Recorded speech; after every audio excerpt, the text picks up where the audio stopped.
amansini ni mu ni efiri ho eba ne se wo panyini kwaku Charles enya finhia no aduanan na yase wone ne yere enete ne wafo no maami nso ewo finhia no aduawotwe ne dini ede Esther Bola na maami eyi odifo ba na sesofo ba wano ne da asafo ayefre se Miracles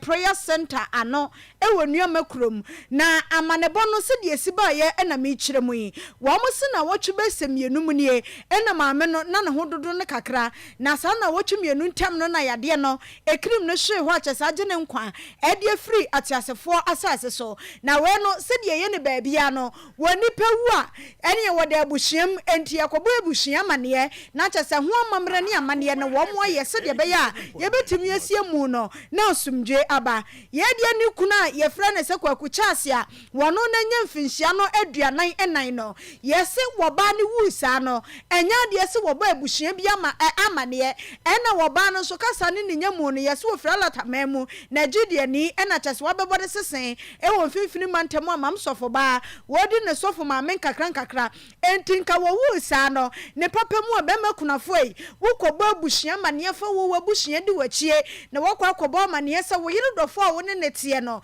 sese di abanie na abuhyiam soso de akire ehunu kwan a mo befo so mo besie mu no eho ayie ni ade maye ne kama ama asumdue aba yesi wankwaka en wonu ankasa baabia wo moti baabia kyesase no wutimi se wo mienu pe nanim ho watutu fom anamonsia 6 feet ni bi aya ne se de ye na musie ye pepepe ede wo ba na wonye mfinhia ade wo no ahye efom honom ewo ho enti asafo ma kire se wo mu hunu maami won se asafo maame de na wotwe mu kura wa hunu enye ne kwasiada we de kwasiada bebre na abesina koi maami wo mu hunu ena abuhia nsoso nte ne nka ewo baabia enti wo mu bise mu no ena asafoma no ekase mam sofoma me na nsan ye hunu asode mu ha o na tese ne kunu no ena wasi wo mu bisa no esanse so ndia na yere no ne ye bisa ne se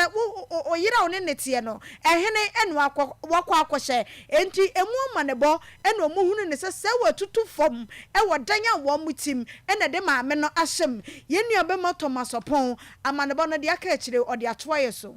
ne nyina ne se wori kyerɛ mu atwufu atomokwa ha no ma ne mpɛso ba akɔ efe ne se twufu Nuamakrom ɛno na kyerɛ awrahusɛm etumi esi wɔ hɔ ne nyina ne se abrantia efe ne se kwaku Charles a kyerɛ ɔno no ɛwɔ Nuamakrom a ne fi no 44 years kyerɛ ne yere a ɔne ne te a efe ne se Esther Bola a dodo na efe ne se Nigeria human ɔsan so sɔfo maame ɛwɔ twufu Nuamakrom a na sɔre dindi ɛde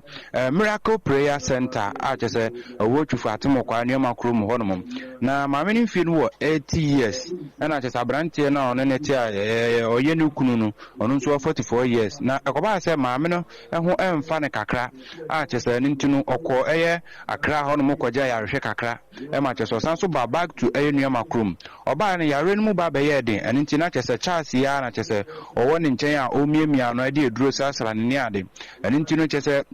getting to 2 weeks ni na afi no omunhu maame no ewo kurom ho no mo maame no nso obi a owo mampanyfo ne ade na saa ma no nso no nye ono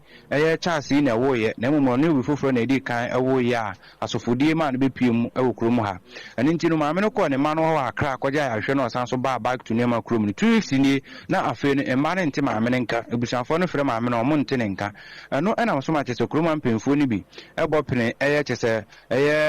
Charles ibisa ne se na maami be se 2 weeks ni omu hunu okrom ha no musi na omo frɛ ne ma na ne ma no so se waba omo nkyɛn ma omo asan so de na ba wo nkyɛn wa ha efi abrante Charles ano a ɔse omo bisa ne se na maami no wɔ hia Charles se o maami no de na ma no kɔ ne ma no ho no mo dadaada ɛwɔ Akra mi wa nso se nkwara no so se ɔwɔ ne nkyɛn wɔ ha no musi wabra ho ne di nkɔmɔ na Charles yɛ so odwane ɔno ma na committee fo mpanyfo no esuo ne mu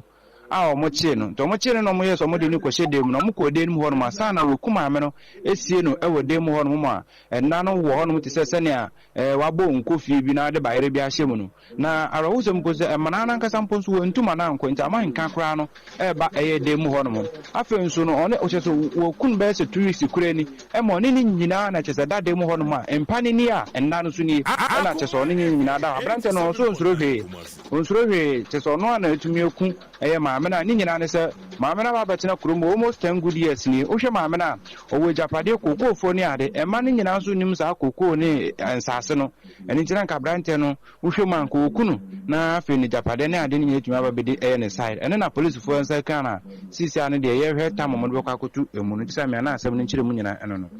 mi nua yɛ da se nkyerɛ mu ne de wo de aba enti abusua mo gina Facebook page ne so mpacho